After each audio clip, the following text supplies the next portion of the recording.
Gibran bakal dilantik. Abang itu terlalu ekstrim, pendapat itu gimana, Bang? Supaya bakal tidak dilantik. Iya. Ya memang tidak boleh dilantik kan. Tidak boleh dilantik ya guys ya. Bukan supaya batal dilantik.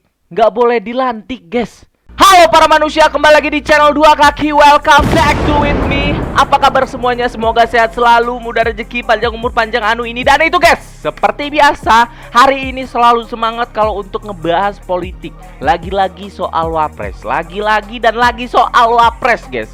Soal isu yang tidak bakal dilantik. Tapi kemarin kita tahu putusan PT UN itu ditunda sampai setelah pelantikan wapres, ya kan. Kalau Gibran ataupun Fufu Fafa ini tidak boleh dilantik guys. Seperti apa beritanya di Twitter nanti kita bacakan. Jadi jangan lupa buat kalian klik tombol like, comment, dan subscribe di bawah ini 321. Nah itu dia, masuk ke @ardisuhardi321 guys. Gibran tidak boleh dilantik jadi wapres. Nah bahaya banget ini memang ya guys ya, kalau misalnya jadi wapres ya kan. Karena apa? Pertama yang gak gue suka itu adalah yang melanggar konstitusi itu. Umur belum sampai masih bisa jadi wapres ya kan. Terus tersandung kasus Fufu Fafa ini ya kan, dimana sampai detik ini belum klarifikasi apa-apa. Rocky Gerung, akun Fufu Fafa itu novum baru yang membuat Gibran tidak boleh dilantik sebagai wapres. Waduh. Gibran bakal dilantik. Abang itu terlalu ekstrim, pendapat itu gimana, Bang? Supaya bakal tidak dilantik. Iya. Ya memang tidak boleh dilantik kan. Tidak boleh dilantik ya guys ya. Bukan supaya batal dilantik.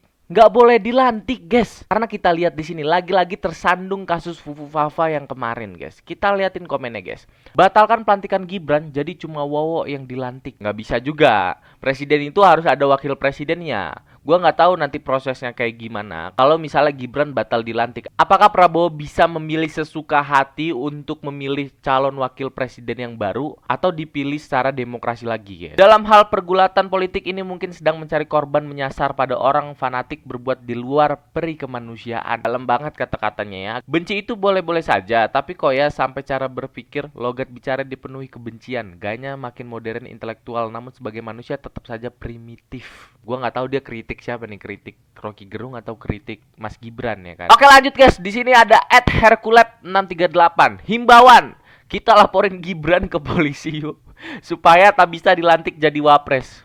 Polisi mana yang mau nerima gugatan ini? Ya kan, coba deh sebelum ke polisi ya Bapak, coba mikir-mikir dulu nih sambil ketawa sambil ngopi ya kan. Mungkin nggak laporan Bapak itu diterima ya kan? Nggak bakal diterima gitu. Pertama, Gibran sudah diloloskan menjadi cawapres kemarin. Kedua, Gibran sudah menang menjadi wapres. Dan ketiga, dia bakal dilantik ya kan. Atas dasar apa? Atas dasar Fufu Fafa. Nggak kuat juga sih, kayaknya begitu ya guys ya. Kita laporin Gibran ke polisi yuk, biar tadi dilantik jadi wapres. Seruan buat yang tak rela punya wapres Fufu Fafa. Lanjut, di sini ada @Dr. Tifa guys. Penghinaan tidak bisa ditoleransi, apalagi menghina seorang pemimpin. Saya setuju dengan Pak Prabowo. Berarti Pak Prabowo secara tidak langsung sudah tahu guys akun Fufu Fafa itu punya siapa ya kan. Dan banyak hinaan-hinaan di situ. Jadi mungkin ini adalah sindiran-sindiran kecil untuk akun Fufu Fafa ini guys ya kan.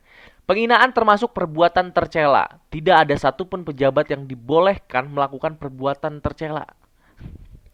Menuju ke situ banget ya Pak. Menuju ke Fufu Fafa banget ini. Apalagi menghina anak satu-satunya yang baik, santun, cerdas, dan berprestasi, yang tidak punya salah apapun kepada orang yang menghinanya. Bener banget lagi nih.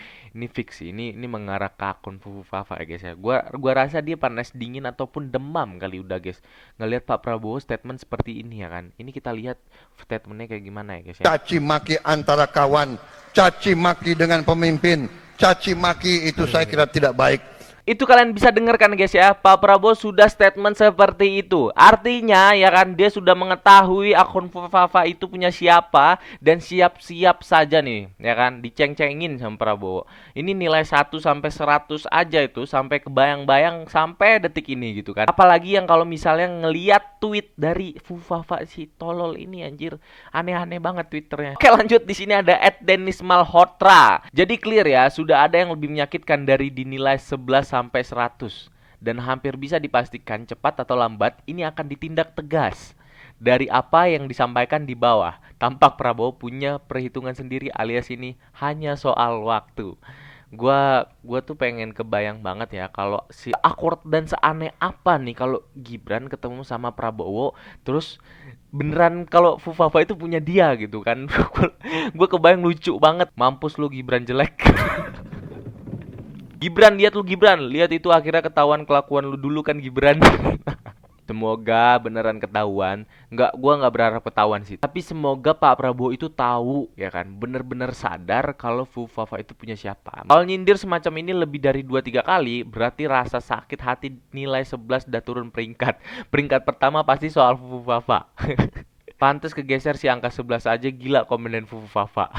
Yang paling absurd dan menggelikan, imajinasi doi menggelinding dari puncak gunung. Absurd banget ini. Oke guys, lanjut di sini dari @dsyanti. Jokowi sebut Kepers IKN diteken Prabowo. Waduh. Ini jebakan apa kayak gimana nih? Dan Gerindra menjawab, pertanda ketidakkompakan itu semakin nyata. Rakyat Indonesia tahu kalau IKN itu dibikin ya. Gak ada rapat apa-apa, pokoknya IKN disahkan untuk dibikin. Ya, sekarang rakyat ditimpahkan itu atas dasar kemauan rakyat. Kapan rakyat yang mana yang mau IKN dibangun kemarin? Sekarang Prabowo suruh tanda tangan Kepersnya. Ya nanti seolah-olah ini itu diresmikan dengan Pak Prabowo ataupun ini tuh dibikin sama Prabowo. Kayak gitulah. Ingat, yang dihina itu bukan cuma Pak Prabowo, tapi anak dan cucu Pak Soeharto. Jika akhirnya terbukti Fufafa adalah Gibran, apa nggak jadi Gibran Raka Buming Raka buat Jokowi? Keluarga dan para penjilat termasuk lu, Ded. Waduh, Dednya siapa nih guys? Ya kan, gua nggak tahu nih. Atau Deddy Corbuzier atau siapa ya kan? Nggak tahu kita guys. Karma akan menghukum orang yang bejat dan tak bermoral. Semakin dibesarkan Fafa, bagi Prabowo semakin dikecilkan. Karena beliau paham betul aman dan damai di atas segalanya. Dah, itu dia. Yakin, masih ingat kata-kata Anies 11 dari 100. Cuma begitu aja baper, apalagi orang-orang dekatnya. Ini bukan cuma Prabowo, tapi anak dan istrinya masih keluarga besar cendana. Rela lu dibilang punya anak homo. Lihat bahasa tubuh Pak Prabowo, bagaimana nggak panik Mulyono. Gue penasaran banget ya, apa gebrakan terbaru setelah Pak Prabowo itu dilantik. Pak Prabowo orang ini jadi menteri nggak walau dia sudah menghina Anda? Jangan ya Pak, Raja Juli Antoni. Pak Prabowo nggak pernah tobat. Apalagi yang diharapkan kepada capres yang bisa menebar ketakutan dan pesimis. Indonesia akan baik-baik saja, bahkan mungkin lebih baik kalau Prabowo kalah. Ini tweet pas Pilpres kemarin kayaknya. Mungkin ini lagi deketin Pak Prabowo dan takutnya dapat jatah menteri gitu. Padahal tweetnya udah kayak gini ya kan. Keluarkan semua aib mereka biar pada berantem sesamanya. Jangan kasih panggung ke mereka yang hanya nerima enaknya doang, Pak. Giliran gak enak nanti Bapak dilepeh. Yakin Pak Prabowo. Jadi inilah berita-berita kali ini guys ya. Yang penting gue berharap Pak Prabowo sudah tahu yang punya akun Fufafa itu siapa. Dan dipertimbangkan lagi Pak. Ya demi keamanan Bapak juga. Dan kita sebagai rakyat Indonesia hanya support Bapak untuk memajukan Indonesia. Jadi terima kasih buat kalian yang sudah nonton. Jangan lupa klik tombol like, comment, dan subscribe. Gue 2 kaki undur diri. Sampai jumpa nanti.